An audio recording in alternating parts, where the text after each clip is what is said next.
A woman with flowing hair, wrapped in a white robe, had the lower half of her body transformed into a fishtail. She is the legendary Mermaid. An earthquake swept her from the bottom of the sea into a rock cave on the seaside. The rocks crushed her lower body, trapping her and preventing her from escaping. Nearby villagers who were fishing found the mermaid and offered her to the local wealthy lord. When the wealthy lord was about to reach out to hold the mermaid with his bare hands, the villagers stopped him. The villagers explained that the mermaid possessed a unique ability. By touching a human's body, she could erase their memories. At this time, the newly appointed political official, Dam Ryong, who was young and handsome, arrived. His bracelet on his wrist was as clear and delicate as water. The wealthy lord, wanting to bribe Dam Ryong, led the group to the pond at his home. Dam Ryong walked ahead of the group, and the mermaid gazed at him from the platform. Her eyes were clear and sorrowful, and Dam Ryong stared at the mermaid for a long time.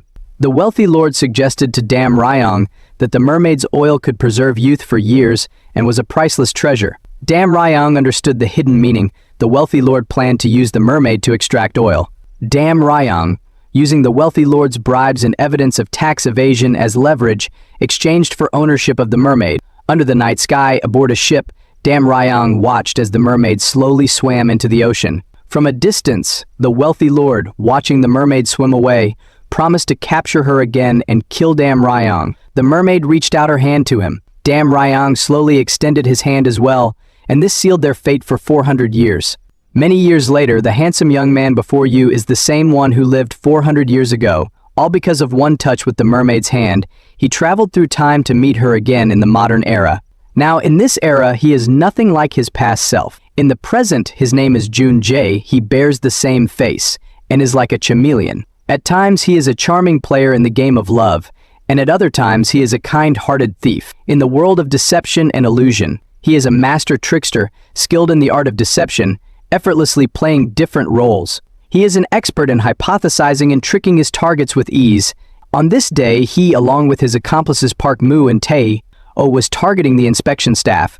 They disguised themselves as elevator repairmen to sneak into the unit. As they were stopped by security at the entrance, Jun Jae quickly analyzed the situation and used his sharp trick. He easily deceived the security guards and successfully entered the building. Jun Jae and Park Moo quickly entered the office, while Tae-oh went to the rooftop and used a computer to control the entrance traffic lights, buying them time.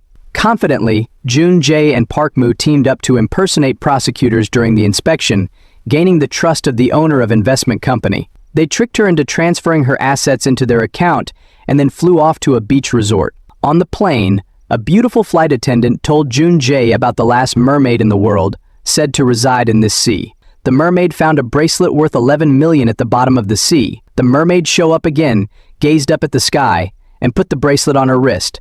At that moment, an earthquake suddenly struck. The mermaid desperately swam forward, but the massive wave swallowed her instantly. When she woke up, she realized she had been washed by the waves. Curious, she stood up and looked around. Sensing something was wrong, she glanced down and discovered her fishtail had turned into legs. Driven by curiosity, she jumped back into the sea, and her legs turned into a fishtail again. It turned out that when the mermaid left the water, her fishtail would turn into legs. Excited by this discovery, she swam around joyfully in the sea. Then she saw a man standing and quickly hid underwater. Jun Jae seemed not to notice her and turned away. Little did he know, the mermaid had set her sights on him. While Jun Jae was resting, a sudden noise woke him up. He went to the living room to check, only to find food scattered everywhere. Then he noticed the door to the wardrobe was open. When he walked in, he found the room in disarray. At that moment, he turned around and saw a pair of legs. Shocked, he fell to the ground.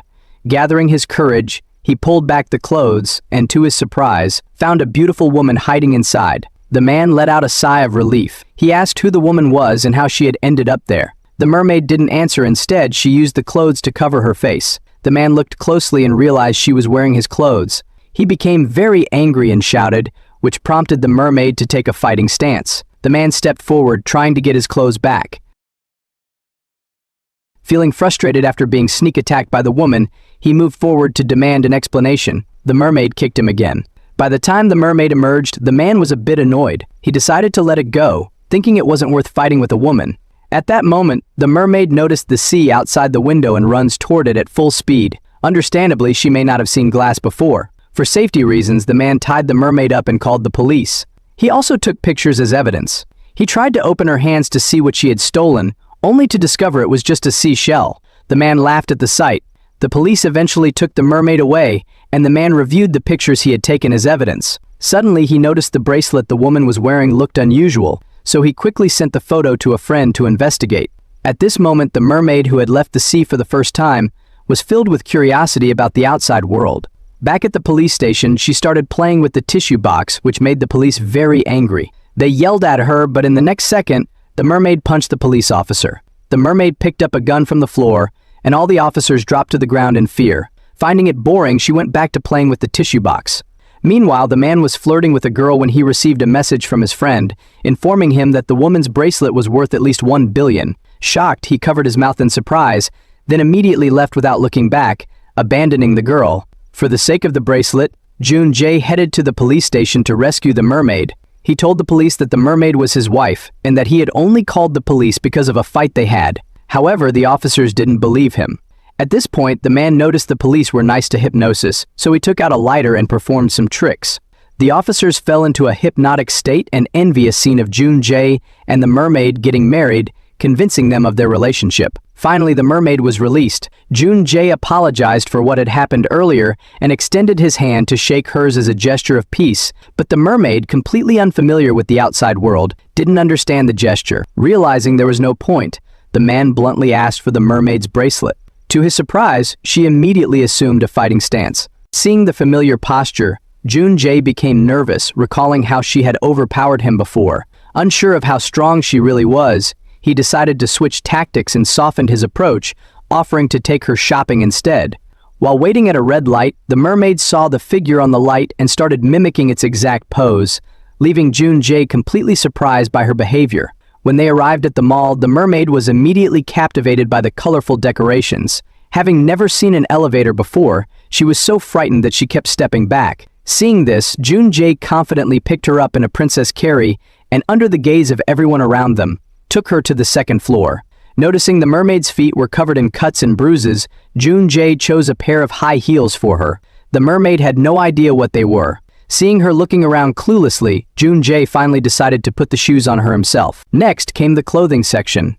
As expected, the mermaid had no idea how to put on clothes. She simply put the garment over her head, causing everyone around to laugh. Embarrassed, Jun Jae quickly pushed her into the changing room. After getting dressed up, the mermaid looked at herself in the mirror and was absolutely stunned by her beauty. However, when she came out, Jun Jae was nowhere to be found. Left with no choice, the mermaid followed a clown wandering around the mall. When Jun Jae returned to look for her, he discovered she had already left, and he searched for her. Eventually, he found her in a corner, licking a lollipop. Jun Jae approached her, scolding her for not staying where she was, and then asked if she was hurt. The mermaid mistakenly thought the man was expressing concern for her. But what the mermaid didn't know was that Jun Jae was only interested in her bracelet. They then went to a restaurant to eat, but the mermaid had no idea how to eat properly. She just used her hands to grab the food, leaving Jun Jae embarrassed and covering his face. After the mermaid had eaten her fill, Jun Jae took out a lighter and performed a magic trick. The mermaid was mesmerized, unaware that Jun Jae had already switched her bracelet. Now that he had the bracelet, his mission was complete. He took the mermaid to a crowded place, told her he needed to use the restroom, and promised he would return shortly. The naive mermaid waited in the same spot for hours, but Jun Jae never returned. He had actually gone home to pack his bags and escape. By the time the mall closed, 2 elderly women came and ushered the mermaid out. Meanwhile, Jun Jae was driving, and when he saw the traffic lights, he remembered the scene from earlier that day. The woman had been so naive. Feeling guilty, he decided to go back to the mall to check if the mermaid was still waiting for him. When he arrived, he found her still standing in the same spot. Overcome with guilt, he took her to a hotel. The mermaid, still captivated by everything on land, began playing with the hotel room keycard, finding it even more fun than the tissue box. She kept inserting and removing the keycard over and over. Meanwhile, Jun Jae was taking a shower, but he couldn't stand the water going on and off repeatedly. Frustrated, he came out and grabbed the keycard from her. When the mermaid saw Jun Jae looking at his computer, her curiosity got the better of her, and she grabbed it from him. She stared at the figures on the screen, shaking the computer as if trying to make them fall out. Jun Jae was almost driven mad by the mermaid, so he decided to ignore the problem, turned around, and went to his room to sleep. The mermaid, left alone, was laughing and crying at the computer, even mimicking Bruce Lee. Morning came quickly, and Jun Jae received a phone call from his boss. He was informed that the old couple he had robbed earlier had tracked his location through his phone, and they were on their way to catch him. Jun-jae realized he had to flee right away. After hurriedly packing his things, he left the confused mermaid behind and ran off alone. The next second, though, he came rushing back. It turned out the people chasing him had already arrived at the door. The courtyard was now full of gang members searching for him. What to do? Suddenly, Jun-jae had an idea. Just then, a group of gangsters burst through the door, but after a quick glance, they were terrified to see a ticking time bomb. The whole group of tough guys immediately hit the floor. After the countdown reached 0, they realized they had been tricked. This bought Jun-jae and the mermaid some time to escape, but they were quickly found again. Jun-jae grabbed the mermaid and they began running for their lives. At one point, a man caught Jun-jae, but the mermaid casually picked him up and threw him meters away. Jun-jae then found a bicycle, and the two of them embarked on escape. The mermaid was happily greeting passers-by, completely forgetting what was happening. As the gangsters closed in, she sprang into action. Ultimately, they were caught by the gangsters. Jun-jae told the mermaid to hide behind him, preparing for a hero's rescue. Just then, another group of gangsters arrived, and without hesitation, the mermaid threw one of them aside. Next, she executed a signature Bruce Lee move, knocking another one down. Her late-night movie watching paid off as she had mastered the moves quite well. In the end, Jun-jae managed to take down 3 of the thugs, but when he turned to show off to the mermaid, he realized that a whole group of gangsters had already fallen behind her. Suddenly, a man with a gun pointed it at Jun-jae, and unsurprisingly, he was taken away in a car. He told the mermaid not to follow. Little did he know, the mermaid had hopped on a bicycle. A woman on a bicycle was chasing after a car. Imagine that. 4 vehicles couldn't keep up with her speed. The mermaid quickly overtook the cars in front of her, leaving the people inside stunned, unaware that she was no ordinary woman. Jun-jae struggled to take control of the steering wheel as the car sped past the mermaid, barely managing to escape amidst the chaos. He took a long jump, standing on the bicycle and making a quick getaway. The gangsters behind her, however, did not give up the chase. They hid in a garden. While they were carefully hiding, the mermaid turned around and saw the thugs had caught up. Thinking it was time to show off her skills, the mermaid charged at them. At this moment, Jun-jae noticed the mermaid was missing and began searching around. Eventually, they bumped into each other at a corner. Jun-jae scolded the mermaid for running around, but she ignored him and pulled him to join her in swinging around in the garden. Jun-jae gently removed the leaves from the mermaid's head. In that moment, it felt like a romantic scene. They then rode their bicycles to an amusement park, where the mermaid spotted a roadside snack stall and, being a foodie, couldn't resist checking it out. When she saw other children taking ice cream and leaving, she mimicked them and did the same. The stall owner quickly grabbed her, insisting she pay, but the mermaid had no idea what money was.